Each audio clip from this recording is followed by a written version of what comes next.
Dear friends, I want to speak honestly about something that's been weighing very heavily on me and affects not just me, but every creator in our magic community. As many of you know, Inject has been my life's work for over 11 years, and it's used by tens of thousands of magicians worldwide. But recently, my product became unavailable, not due to my own actions, but because of deliberate acts of sabotage. 2 days ago, on Friday, June 27th, I was having a polite and respectful conversation with a competitor who ended the conversation with the threatening words, "Let's play." An hour later, uh, my website was suddenly reported to Google as dangerous and blocked, crippling Inject for all of you. This wasn't a technical glitch or a random problem. It was someone trying to destroy my work and reputation to boost their own knockoff app. But this is part of a much bigger problem facing all innovations in magic. Let me give you another example. 2 years ago at Blackpool, Mark Kirstein, who was the creator of Wikitest, and I approached a small European team that had released apps that are practically identical to Inject and Wikitest. We asked them if they had ever reached out to us for permission or even a conversation before copying and releasing their products. They said no. We asked them to stop. They refused. So Mark and I walked away from that conversation feeling completely powerless, knowing that our hard work could just be stolen, with nothing to protect us but our community's sense of integrity. For years, I have stayed silent about these attacks and this kind of theft. I told myself that my time would be better spent supporting my customers and building new innovations for my products. But I can't stay silent anymore. My silence has sent the wrong message to competitors that it's okay to steal because, Greg isn't complaining.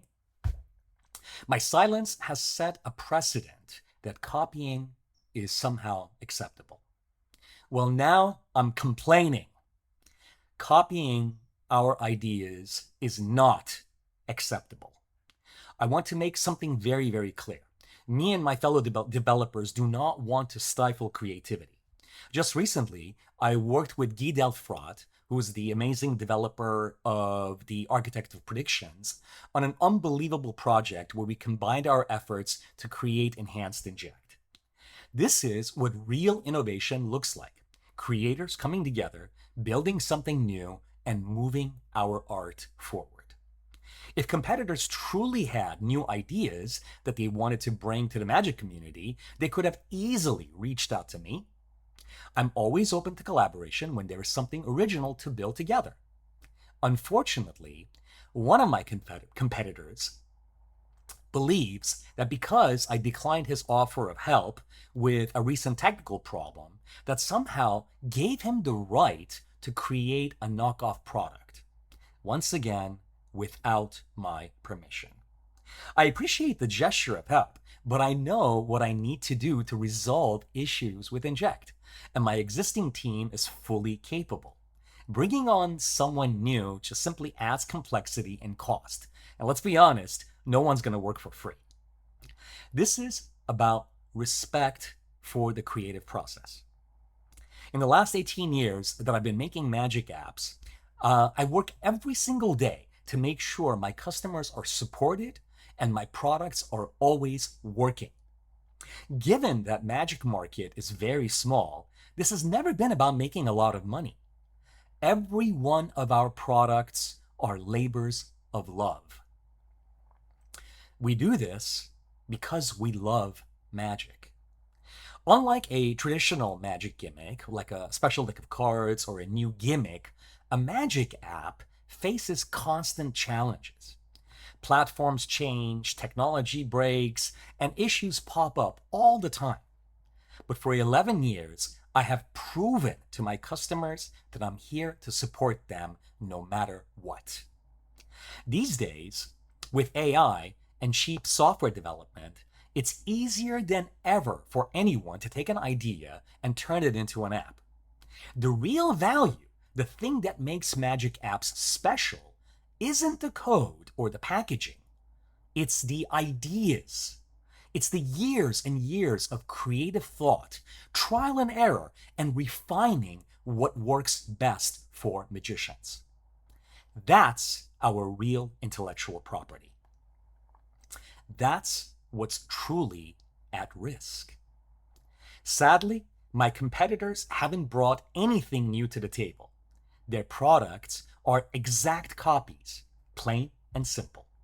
They're built on the work of people who have devoted their lives to magic and offer nothing original in return. So today, I stand in solidarity with all of my fellow developers: Mark Kirstein, Guy Delfrat, Ian Pigeon, Shamir Salim, Mustafa Berjoui, Benkei Smith, and many others. These knockoffs hurt us. These knockoffs send a message that stealing is easier and more profitable than inventing. But here's what gives me hope: the magic community itself. Yesterday, when Inject was blocked, so many of you stepped up to help. Your combined support, your voices, got us all back online. And I cannot thank you enough for that. So now, I'm asking for your support again. If you have ever purchased a knockoff product, please request a refund. By doing so, you send a clear message. You support real creators and real innovation, not sabotage and not theft. Let's stand together for integrity in magic. Let's reward those who create, not those who copy. Because if we don't protect our ideas, we risk losing the very heart of what makes magic meaningful and new. Thank you for listening, and thank you for standing with us to protect creativity, honesty, and the future of our art.